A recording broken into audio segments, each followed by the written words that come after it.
नमस्कार, मैं जयप्रकाश आचार्य फ्रॉम सरस्वती विद्या मंदिर पूर्णिया। आज सब्जेक्ट फिजिक्स लेकर topic EMF electromotive force and potential difference का प्रोडक्शन, difference, flow of electrons in conductor, इस टॉपिक को लेकर उपस्थित हुआ हूँ। आए इस विषय वस्तु को हम समझें।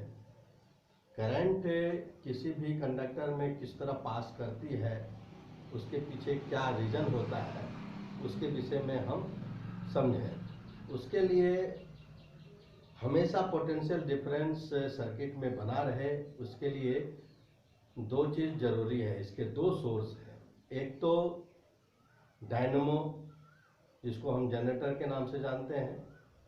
दूसरा electric cell. Dynamo means this type of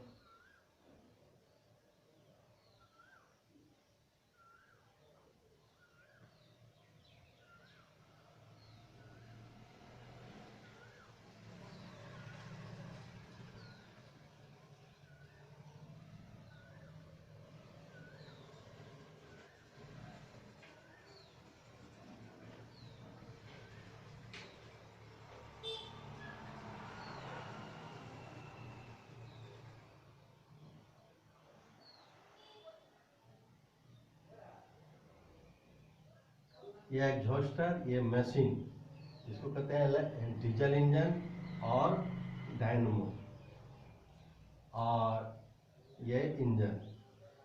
जब इसको चलाया जाता है, डायनेमो से इलेक्ट्रिक करंट प्राप्त होता है। दूसरा है electric cell. Electric cell different प्रकार के होते हैं। Dry cell, Leclanche cell, Daniell cell और ये वोल्टेइक सेल। तो सेल EMF और पोटेंशियल से डिफरेंस बनाए रखता है। आइए आज हम वोल्टेइक सेल में पोटेंशियल डिफरेंस किस प्रकार बना रहता है उसको समझें। वोल्टेइक सेल में सबसे पहले इलेक्ट्रोलाइट के रूप में हाइड्रोक्लोरिक सल्फ्यूरिक एसिड रहता है। Sulphuric acid that is H2SO4। ये आर्हेनियस थ्योरी के अनुसार वाटर मिलाने पर ये आयन में टूट जाते हैं। ये पॉजिटिव प्लस हाइड्रोजन आयन और नेगेटिव सल्फेट आयन, इस प्रकार ये टूट जाते हैं। अब इसमें दो प्लेट होते हैं, एक जिंक प्लेट और दूसरा कॉपर का प्लेट। तो सबसे पहले केमिकल रिएक्शन होता है। केमिकल रिएक्शन में सबसे ज़्यादा रिएक्टिव जिंक के प्लेट होते हैं। तो जिंक के प्लेट दो इलेक्ट्रॉन कैथोड पर, यानी कि नेगेटिव प्लेट पर कैथोड पर रिलीज कर वह Zn+2 आयन बनाते हैं एट कैथोड। और ये Zn सल्फेट आयन से रिएक्शन करके या जिंक सल्फेट बनाकर नीचे बैठ जाते हैं।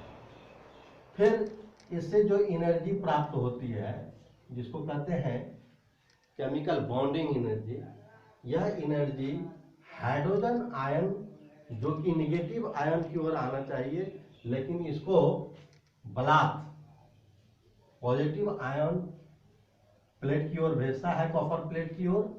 और ये कॉपर प्लेट पर दो इलेक्ट्रॉन डोनेट कर लेता है, दो इलेक्ट्रॉन एब्जॉर्ब करता है, ले लेता है। दो इलेक्ट्रॉन लेने के बाद यह हाइड्रोजन गैस के रूप में रिलीज हो जाता है।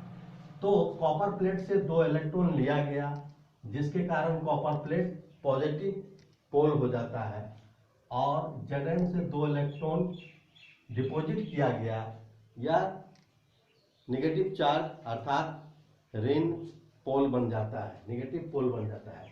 इस प्रकार इस वोल्टेइक सेल में दोनों प्लेटों के बीच 1.08 वोल्ट पोटेंशियल डिफरेंस क्रिएट होता है। इस प्रकार केमिकल रिएक्शन के द्वारा इसमें ईएमएफ अर्थात इलेक्ट्रोमोटिव फोर्स जो सेल में क्रिएट हुआ, जो कि पॉजिटिव आयन को बलात् पॉजिटिव प्लेट की ओर भेजता है, जिसके कारण इलेक्ट्रिक सर्किट में करंट चालू रहता है। अब हम आगे समझते हैं कि पिछले दिन हम लोगों ने समझा था कि पोटेंशियल डिफरेंस क्या है। पोटेंशियल डिफरेंस क्या है? आज का विषय वस्तु है ईएमएफ अर्थात इलेक्ट्रोमोटिव फोर्स। तो दोनों में डिफरेंस क्या है? दोनों में बहुत सारा डिफरेंस है। सबसे पहले तो यह समझें हम कि it is in the electric cell और डायनेमो। जो इलेक्ट्रिसिटी का सोर्स है, इलेक्ट्रिसिटी का सोर्स क्या है? डायनेमो और इलेक्ट्रिक सेल। तो ईएमएफ डायनेमो और इलेक्ट्रिक सेल दोनों में पाया जाता है, दोनों में क्रिएट होता है। लेकिन पोटेंशियल डिफरेंस सर्किट में बनता है। इलेक्ट्रिक सर्किट चालू होगा तो वह पोटेंशियल डिफरेंस के कारण होगा। पोटेंशियल डिफरेंस बनेंगे तभी तक वह इलेक्ट्रिक सर्किट में पोटेंशियल डिफरेंस होंगे। दूसरा डिफरेंस क्या है? It cause of the electric current. EMF के कारण ही इलेक्ट्रिक करंट पैदा होता है, कारण बनता है। या अगर ईएमएफ फोर्स जो कि केमिकल रिएक्शन के कारण ही क्रिएट होता है, अगर ईएमएफ नहीं होगा तो इलेक्ट्रिक करंट नहीं बनने वाले हैं और दोनों प्लेट पर पोटेंशियल डिफरेंस भी बनने वाले नहीं। इसलिए ईएमएफ पहले बनता है सेल के अंदर और सर्किट के दोनों पोल पर पोटेंशियल डिफरेंस पैदा होता है। It is effect of flow of current. Potential difference क्या है? यह इफेक्ट है और यह काउज है। इट इज कांस्टेंट, क्योंकि यह केमिकल रिएक्शन हमेशा चलते रहता है सेल के अंतर्गत, इसलिए यह ईएमएफ हमेशा कांस्टेंट रहता है। लेकिन क्योंकि सर्किट में लगाने के बाद पोटेंशियल डिफरेंस धीरे धीरे डिक्रीज करने लगता है, क्योंकि करंट उससे सर्किट में हम डिवाइसेस को चलाकर करंट को ले रहे हैं, उसकी एनर्जी को डिक्रीज कर रहे हैं। सो पोटेंशियल डिफरेंस भी डिक्रीज होने लगता है। इन the close circuit potential difference is less than EMF.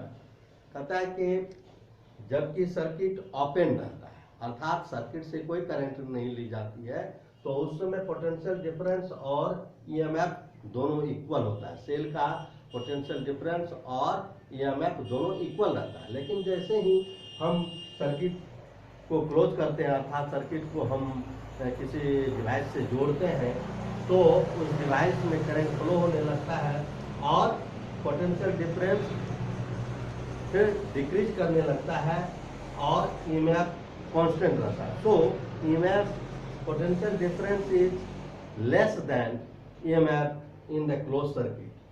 Now EMF equal to W by Q. W by means work by charge.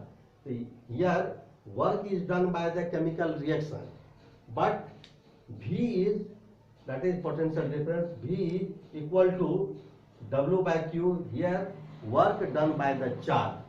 There is major differences in the EMF and potential difference. इस प्रकार हम ये समझें कि दोनों में differences है, दोनों not, both are not equal, both are differences. Now another topic that is, हम लोगों ने अभी ईएमएफ और पीटी के बारे में समझे, इसके प्रोडक्शन के बारे में समझा, डिफरेंस के बारे में समझा।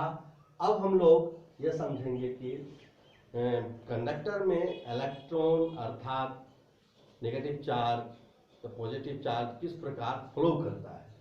यहाँ देखिए, कंडक्टर में फ्री इलेक्ट्रॉन्स रहते हैं। फ्री इलेक्ट्रॉन्स मीन्स जो कि कॉम्बिनेशन में इन्वॉल्व नहीं होते हैं, वह कंडक्टर में फ्री होते हैं। सो यह जिग जैग जैसे तैसे किसी भी तरह से कंजर्व रहते हैं कंडक्टर के अंतर्गत। लेकिन जैसे ही इसको किसी सर्किट से कंडक्टर को जोड़ते हैं, जैसे कि यहाँ सर्किट को दिखाया गया एक सिंपल, यह कंडक्टर है और यह इलेक्ट्रिक सेल है और ये के है और ये VR अर्थात वेरिएबल रेजिस्टेंस। जैसे ही स्विच को ऑन किया जाता है, करंट I इस होकर के फ्लो करना लगता है और इलेक्ट्रॉन इसके ऑपोजिट डायरेक्शन में फ्लो करने लगता है। तो पहले यह जैसे तैसे था, अब यह लीनियरली एक डायरेक्शन में फ्लो करने लगता है। इधर से E पास कर रहा है और इधर इस डायरेक्शन में करंट पास कर रहा है, करंट में पॉजिटिव चार्ज पास कर रहा है। इस प्रकार कंडक्टर से होकर इलेक्ट्रिक करंट फ्लो करता है। इस प्रकार हम ये समझें। आज का विषय वस्तु इतना है। इन्हीं शब्दों के साथ धन्यवाद।